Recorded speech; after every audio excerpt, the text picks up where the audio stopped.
Bienvenue à ceux qui sont sur ma chaîne YouTube. Je m'appelle Chanté, surnommée pour Chantal, et je suis de retour avec une nouvelle vidéo YouTube.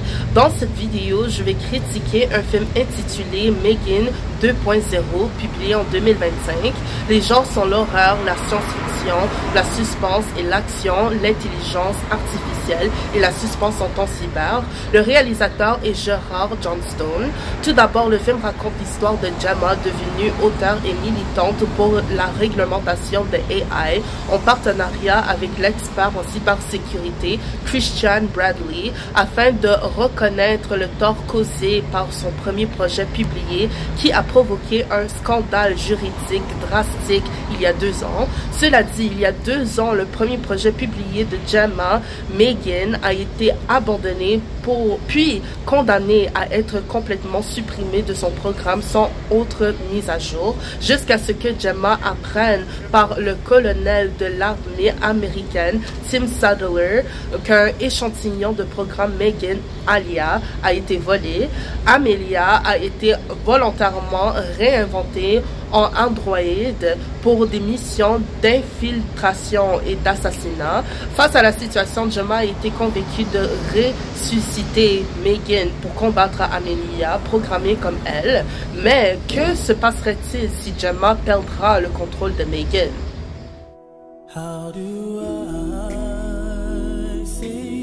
J'avoue, il y a eu 2 ou 3 bugs dans ma programmation. C'est pas juste de tout me mettre sur le dos.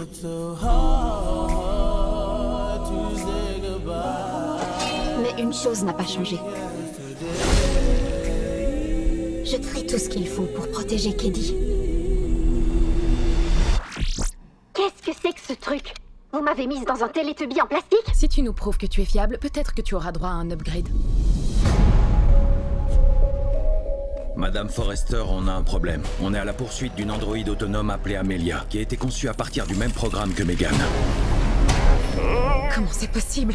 On a tout effacé. Apparemment pas. Rien dans notre arsenal ne peut l'arrêter. Elle est devenue incontrôlable. Elle tue toutes les personnes qui ont contribué à sa création. Vous et Keddy êtes les suivantes sur sa liste.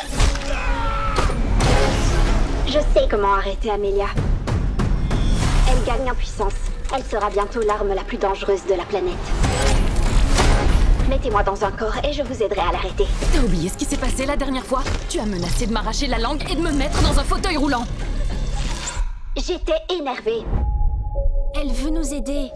Tout le monde mérite d'avoir une seconde chance. Tu voudrais qu'on reconstruise un robot détraqué pour en arrêter un autre? Tu veux que je t'imprime un document que tu pourrais lire à ton rythme?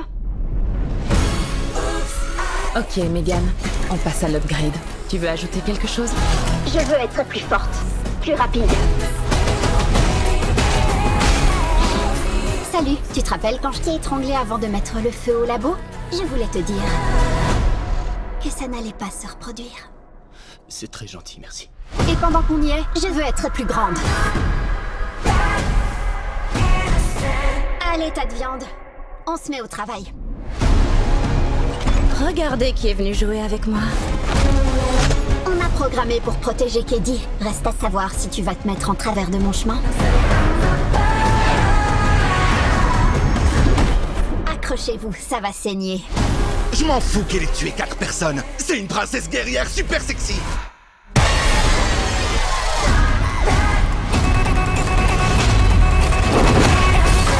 Je te propose un deal. Tu peux tuer Gemma, mais tu touches pas à Keddy. Megan.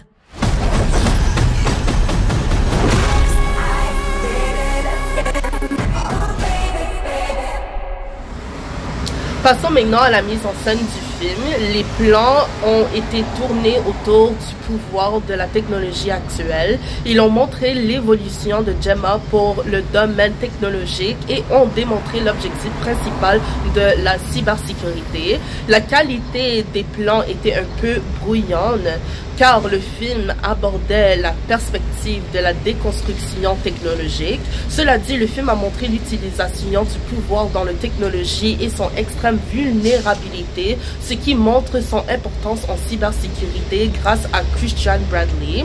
un expert en cybersécurité qui a contribué à valoriser l'œuvre de Gemma, malgré que quelques signaux d'alarme de lui. En fin de compte, j'espère que vous avez bien compris le film et qu'il vous a donné envie de le regarder. Prenez soin de vous. Ciao!